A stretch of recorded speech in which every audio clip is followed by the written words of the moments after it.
महाकलपड़ा block Thakur Nigamanand उच्च माध्यमिक विद्यालय राहमा बाबरठारे चलिथिबा नुआ ओ युव ओडिशा नवीन ओडिशा कार्यक्रम उद्यापनी उत्सव अनुष्ठित हो जाइछि। उद्यापनी उत्सव समारोह में मुख्य अतिथि भाव में जोग देइथिले उच्च शिक्षा मंत्री अतनु सव्यसाची नायक। मंत्री श्री नायक माध्यमिक विद्यालय निकट में पहुंचवा पर छात्र छात्री माने मंत्री श्री नायक को पाछोटी नहीं।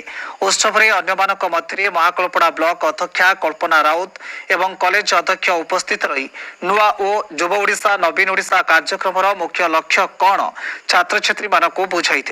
विभिन्न खेल नाच और गीत में कृतकार्य होता छात्र छात्री मानक मंत्री श्री नायक ट्रॉफी प्रदान करते। उद्यापनी उत्सव में छात्र छात्री मानक मध्य बेस उत्साहित थिबार देखिबा मिथिला। नुआ ओ युव ओडिशा नवीन ओडिशा कार्यक्रमटी आगामी पीढ़ीर छात्र छात्री मानक निश्चित भाव में आगको बढ़िबा पई प्रोत्साहित करिबो बोली महाकलपड़ा ब्लॉक अध्यक्षा कहिथिले। ठाकुर निगमानंद उच्च माध्यमिक विद्यालय राहमा बाबरटी आगामी दिन में एक आदर्श अनुष्ठान भाव में गढ़ी उठिबो बोली कहिसेंती उच्च शिक्षा मंत्री अतनु सव्यसाची नायक। महाविद्यालय बाबर राहमारे ये अनुष्ठान किभली आउरी आगको जीव सेतिपई भित्तिभूमि के सजड़ा होईछि।